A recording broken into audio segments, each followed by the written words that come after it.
hijacked by extremists.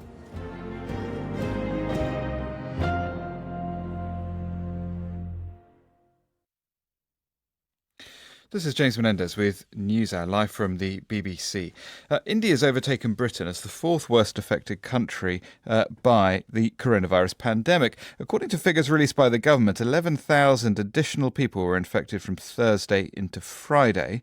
But while total cases are expected to increase to 100,000, the country's on its way to withdrawing all lockdown restrictions. Let's talk to Dr. Gautam Wankhede, who's the clinical director of MyLab, a biotech company making testing kits in India. He joins us live now. Welcome to the programme. Is the government right to be withdrawing those restrictions, or is it too early, do you think? Hi, James. See, first of all, the restrictions were on for nearly 8 to 10 weeks in India. And it was very important for a lot of businesses to come back. And a lot of people, in terms of employment, also was a big issue. So, yes, it was important to open up. And we got it. The government gave time for 8 to 10 weeks for the hospitals, the healthcare, the testing facilities to gear up for this kind of problem.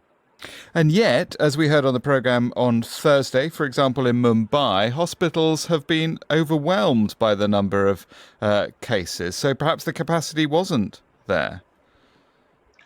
Well, we have to understand that there are certain cities in India, especially Bombay and Delhi for that matter, who, as it is, have a lot of population pressure.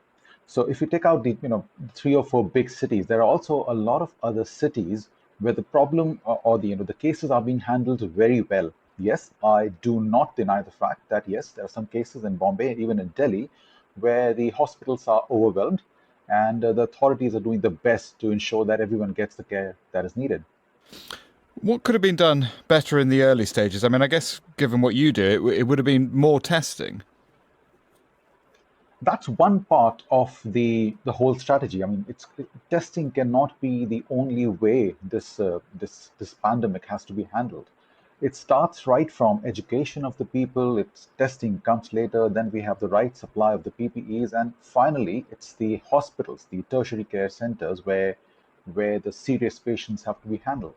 So I think the way India has ramped up in everything over the last 8 to 10 weeks is creditable. For example, from a testing point of view, I can tell you that in March we did not have a single testing kit, manufactured in India. Today, India itself has a capacity of manufacturing, I would say, 400 to 500,000 testing kits locally.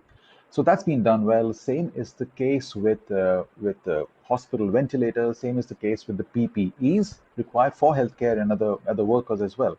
So yes, a lot has been done, and obviously not everything is 100%. We could have done better. Yes. Are the numbers going to continue going up, especially as those restrictions are eased? Well, I hope not, but at the same time, we have to be realistic. Yes, the numbers are going to go up. The testing has increased. I think India is testing more than 150 or 160,000 patients every day now, which is obviously going to increase. The number of labs have increased. And as people go back to work, people start moving and interacting more with each other. Yes, it's possible that some infected person will then give it to his or her co-workers. So we have to be prepared for probably higher numbers in the coming few days, but it has to be then matched up with the right healthcare facilities to handle those cases. Thank you very much indeed. That was Dr. Gautam Wankhede, clinical director of MyLab, making some of those testing kits in India.